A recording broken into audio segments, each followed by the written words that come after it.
Shalom peuple de Dieu, bienvenue dans votre émission Le Pasteur en scène avec le pasteur Avenia. C'est notre énième émission sur votre chaîne Maison des Brebis TV HD sur YouTube. Aujourd'hui, nous allons développer encore une fois de plus un thème, un merveilleux thème sur le Saint-Esprit. Et nous n'allons pas aller vite en besogne, on va fermer les yeux, on va prier avant de commencer notre émission de ce soir, bien-aimé dans le Seigneur. Seigneur, nous te rendons grâce. Merci pour ta fidélité, merci pour ta grâce, merci pour la manifestation de ta main, Seigneur. Il est écrit du plus petit au plus grand, mon peuple sera enseigné par moi-même. Nous voulons que toi seul tu nous enseignes, Père. Emmène-nous à comprendre les Écritures. Emmène-nous, éternel mon roi, à appréhender ce que tu as voulu, ce que tu as prévu pour nous. Laisse que Yahweh, que ces canaux par lesquels tu as choisi, éternel, que ces canaux édifient et modifient la vie de quelqu'un. Au nom de Jésus, nous avons ainsi prié. Amen. Oui, bien-aimé, c'est comme je disais tantôt, que ce soir, nous allons parler sur le Saint-Esprit. Vous êtes sans ignorer que nous sommes dans une période où nombreuses des églises parlent sur le Saint-Esprit, nombreuses des églises fêtent la Pentecôte, bien-aimé. J'aimerais déjà dire que la Pentecôte est un rendez-vous des assoiffés. Vous allez sans doute croire avec moi, 40 jours après la Pâque et le 50e jour, il y a eu la fête de la Pentecôte. Des assoiffés de Christ étaient enfermés dans une maison appelée chambre haute à Jérusalem pour pouvoir attendre, bien-aimé dans le Seigneur, l'avènement du Saint-Esprit. Et c'est qui le Saint-Esprit? J'aimerais déjà enlever cet équivoque dans la tête des enfants de Dieu. Le Saint-Esprit de Dieu n'est pas une puissance. Le Saint-Esprit de Dieu n'est pas une onction. Mais le Saint-Esprit de Dieu est une personne. Et pour pouvoir définir le Saint-Esprit, nous allons essayer de définir, mais on ne pourra pas, bien aimé, le caser dans une définition parce que c'est la divinité de Dieu manifestée à la troisième dispensation. Le Saint-Esprit, pour pouvoir comprendre, c'est la révélation de Dieu dans la troisième dispensation du temps, comme je disais tantôt, bien aimé dans le Seigneur. Le Saint-Esprit, bien aimé, c'est la troisième personne dans la divinité de Dieu. Dieu n'est pas trois, mais Dieu est un et il se révèle dans trois dispensations. Nous pouvons, bien aimer dans le Seigneur, scinder ça de la manière suivante. De Adam jusqu'à l'avènement de Jésus-Christ de Nazareth, c'est la dispensation de temps qui est gérée par Dieu le Père. Et bien aimé dans le Seigneur, de la naissance de Jésus jusqu'à sa mort, jusqu'à même à sa résurrection, avant même l'Assomption, bien aimé, sur la dispensation du Fils. Et de la Pentecôte jusqu'à nos jours, sur la dispensation de l'Esprit de Dieu.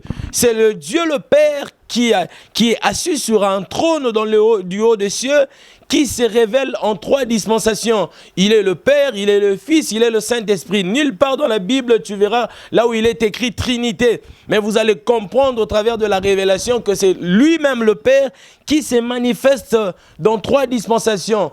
J'aimerais vraiment que vous compreniez avec moi, bien-aimé, cette assertion, bien-aimé. Mais Dieu le Créateur se subdivise en trois pour pouvoir se révéler selon des dispensations. Le Saint-Esprit accomplit sa mission, comme je disais tantôt, entre le début de la grâce qui est l'événement de la Pentecôte et jusqu'à l'enlèvement de l'Église. Nous sommes dans un temps où c'est le temps de l'Esprit de Dieu. Si Moïse a marché avec Dieu le Père, si les apôtres ont marché avec Dieu le Fils, nous sommes au temps où nous sommes en train d'être accompagnés par le Saint-Esprit. Le Saint-Esprit est Dieu. Le Saint-Esprit est une personne bien-aimée dans le Seigneur qui se manifeste de diverses manières. C'est ainsi, je disais au début de cet enseignement, que le Saint-Esprit n'est pas le vent, il n'est pas l'onction, il n'est pas la puissance, mais c'est une personne de Dieu, la personne de Dieu qui donne la puissance, qui peut se révéler comme un vent, qui peut se révéler comme un feu. C'est ainsi le baptême de l'Esprit est appelé le baptême du feu. Le baptême de l'Esprit est appelé le baptême du feu. Si le baptême du Père, le baptême du Fils et le baptême des eaux, le baptême de l'Esprit est appelé le baptême du feu. On va lire deux portions des Écritures. On va lire Actes des Apôtres chapitre 2, verset 1 au 2e verset. On va lire aussi Apocalypse chapitre 20 au 11e verset pour pouvoir, bien aimé, soutenir ce que nous sommes en train de dire selon les Écritures. Nous ne voulons pas aller hors des Écritures, nous voulons aller dans l'historique du Saint-Esprit pour pouvoir comprendre cet enseignement. Actes des Apôtres chapitre 2 verset 1 à 2. La Bible déclare: le jour de la Pentecôte, ils étaient tous ensemble dans le même lieu. Tout d'un coup, il vint du ciel un bruit comme celui d'un vent impétueux, et il remplit toute la maison où ils étaient assis. Je vais lire cette deuxième portion des Écritures dans Apocalypse chapitre 20 au 11e verset pour pouvoir affirmer qu'il n'y a qu'un seul Dieu. La Bible déclare, puis j'ai vu un grand trône blanc, celui qui était assis dessus. La terre et le ciel s'enfuient devant sa face. Il ne fit plus trouver de la place pour eux. Alléluia. Amen, bien-aimés dans le Seigneur. Nous allons comprendre, bien-aimés, que le Saint-Esprit de Dieu entre en jeu, ou il entre dans sa dispensation dans les livres de Actes des Apôtres, chapitre 2. Verset 1er jusqu'au 2e verset. C'est là où on est en train de nous montrer comment est-ce que le Saint-Esprit entre sur scène. Dans les livres de Genèse chapitre 2, la Bible déclare, Dieu dit, créons l'homme en notre image. Lorsque Dieu disait cela, il ne faisait pas allusion aux anges. Il ne faisait pas allusion à un autre être, mais il faisait allusion, bien aimé, à lui-même qui se subdivise en trois selon les dispensations auxquelles il va se révéler. Nous allons comprendre, bien aimé, que le Saint-Esprit est une personne. Il agit par rapport à son temps. Lorsque je parle d'une personne, je veux typifier le Saint-Esprit comme une personne bien-aimée dans le Seigneur pour pouvoir te faire comprendre qu'il est Dieu qui se manifeste comme étant une personne. Alléluia. Et il faut comprendre que le Saint-Esprit en nous, il fait deux travails, il fait deux missions principales. Il y a l'Esprit sur nous et il y a l'Esprit en nous.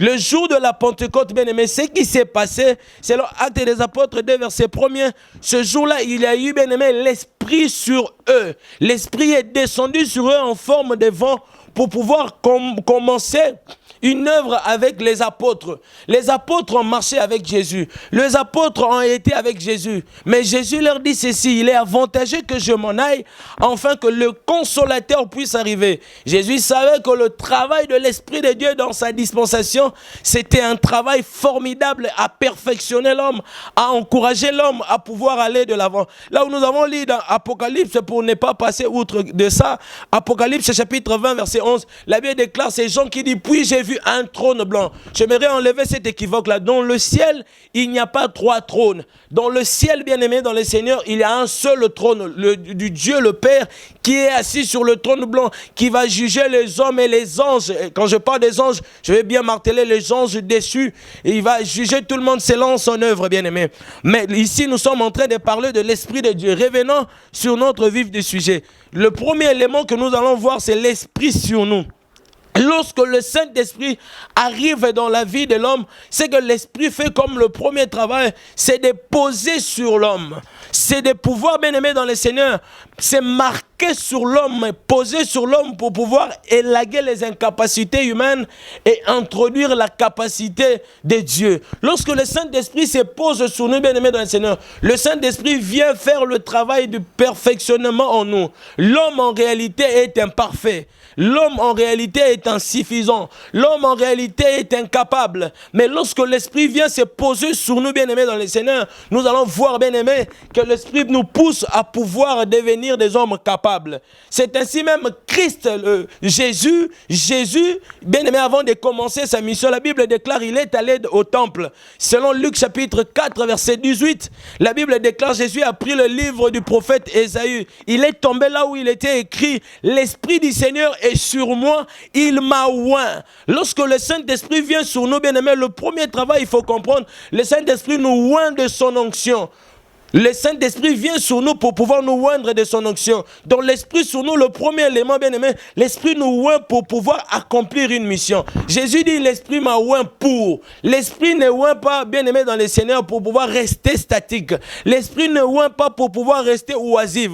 Lorsque le Saint-Esprit te oint, c'est pour pouvoir accomplir une mission. Jésus le déclare, l'Esprit du Seigneur est sur moi, il m'a oint pour annoncer la bonne nouvelle. J'aimerais dire à quelqu'un, bien-aimé dans le Seigneur, l'Esprit ne nous oint pas seulement pour annoncer la bonne nouvelle. J'aimerais vraiment marteler là-dessus. L'Esprit nous oint aussi pour pouvoir impacter la terre ou l'environnement auquel nous sommes, bien-aimés. Ceux qui ont fabriqué les ordinateurs, ceux qui ont fabriqué des choses, bien-aimés dans le Seigneur, nous avons besoin d'une génération de personnes qui vont impacter, bien-aimés. Lorsque l'Esprit va te oindre, lorsque l'Esprit sera sur toi, il va te pousser à pouvoir accomplir une mission. L'Esprit va t'équiper à pouvoir accomplir une mission. Même David, avant de tuer Goliath, bien-aimé, bien-aimé, on oignit David, selon les Écritures. Le prophète Samuel s'est rendu dans la maison de cet homme du nom d'Isaïe pour pouvoir oindre un fils que le Seigneur avait choisi dans la maison d'Isaïe. Après cela, bien-aimé, l'Esprit l'a exposé au combat face à Goliath. J'aimerais dire à quelqu'un que l'Esprit ne te oint pas pour rester statique. L'Esprit te oint toujours pour une mission. La mission peut être évangélique.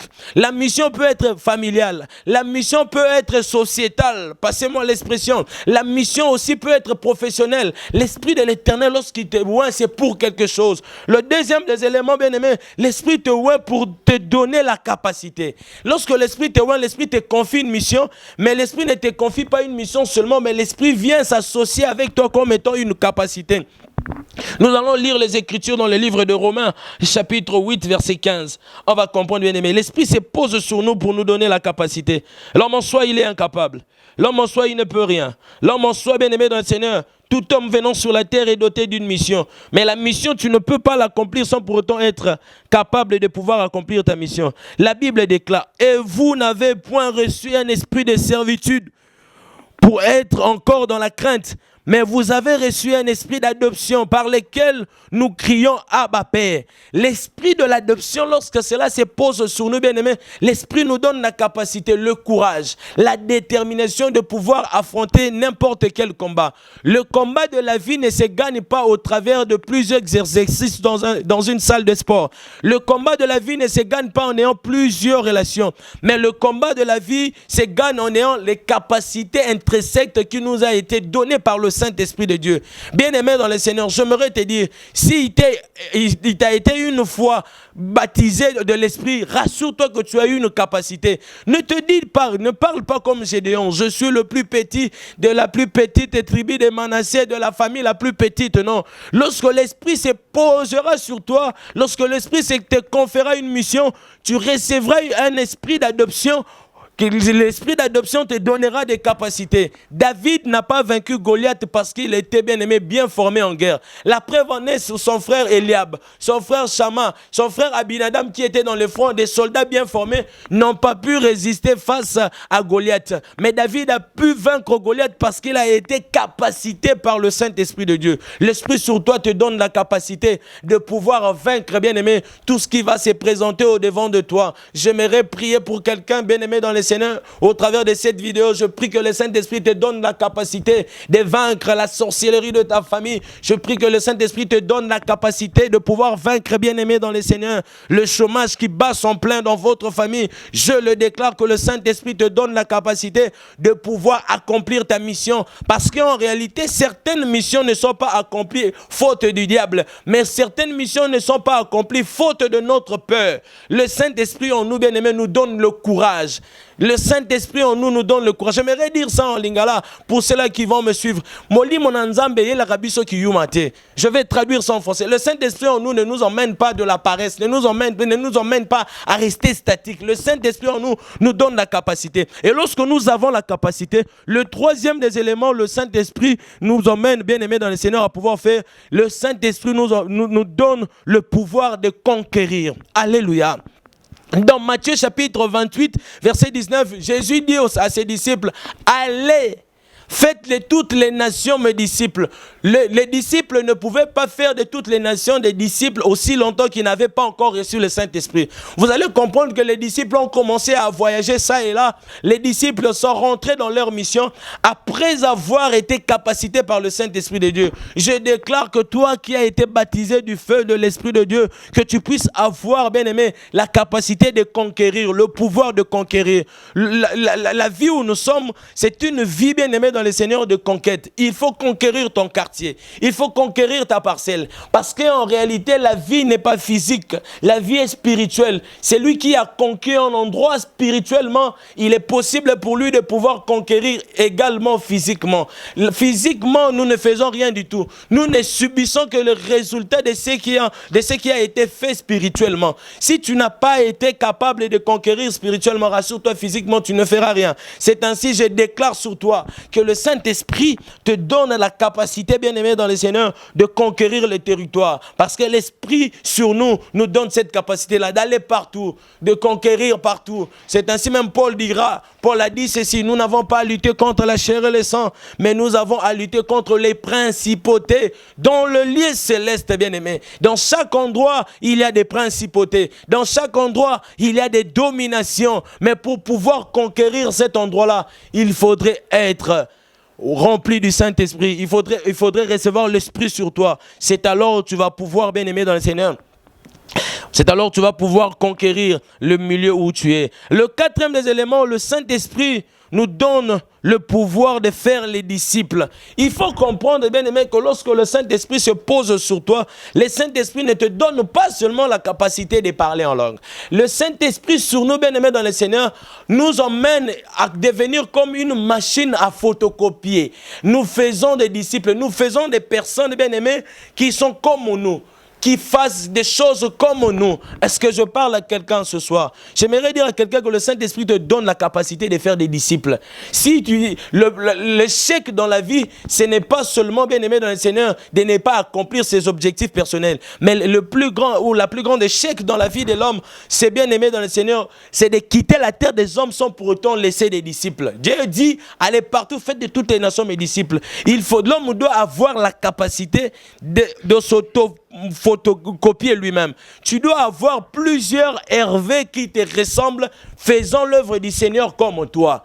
Jésus, bien aimé dans le Seigneur, il n'avait que 3 ans de mission. Mais ce que Jésus a fait de plus fort dans sa vie, c'est que Jésus s'est fait Jésus en 12. Et le 12, bien aimé dans le Seigneur, ont multiplié à 3000. La Bible déclare ce jour-là, lorsque Pierre a prêché, 3000 âmes se sont converties. Cela veut dire, dans les 120 qui étaient dans la chambre haute, plus le 3000, le nombre s'est gonflé, le nombre s'est multiplié, bien aimé dans le Seigneur. J'aimerais dire à un chrétien, ne passe pas sur la terre des hommes sans pour autant, bien aimé dans le Seigneur, se multiplier toi-même.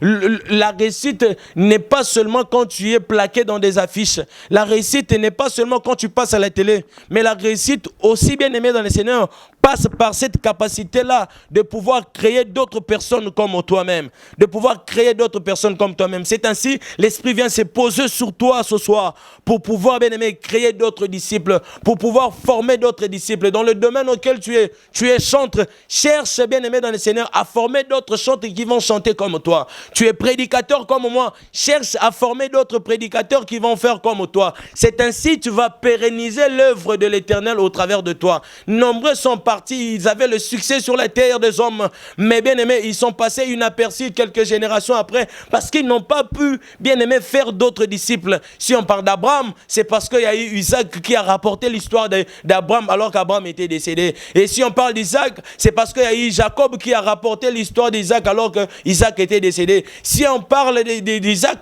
si on parle de Jacob, c'est parce que, bien aimé, il y a eu les 12 enfants de Jacob qui ont relaté l'histoire de leur père. C'est ainsi que tu deviendras fort. Même dans le domaine spirituel, ne sois pas seulement fier d'être appelé daddy, d'être appelé mamie, d'être appelé fada, d'être appelé tout ce que tu sais qu'on t'appelle, bien aimé, mais sois fier lorsque tu auras la capacité de pouvoir multiplier d'autres disciples. C'est alors qu'on va reconnaître que réellement l'Esprit s'est posé sur toi. C'est alors on va dire que réellement il a l'Esprit de Dieu sur lui. L'Esprit de Dieu en nous donne la capacité de pouvoir se multiplier. Lève ta main là où tu es, toi qui vas suivre cette émission.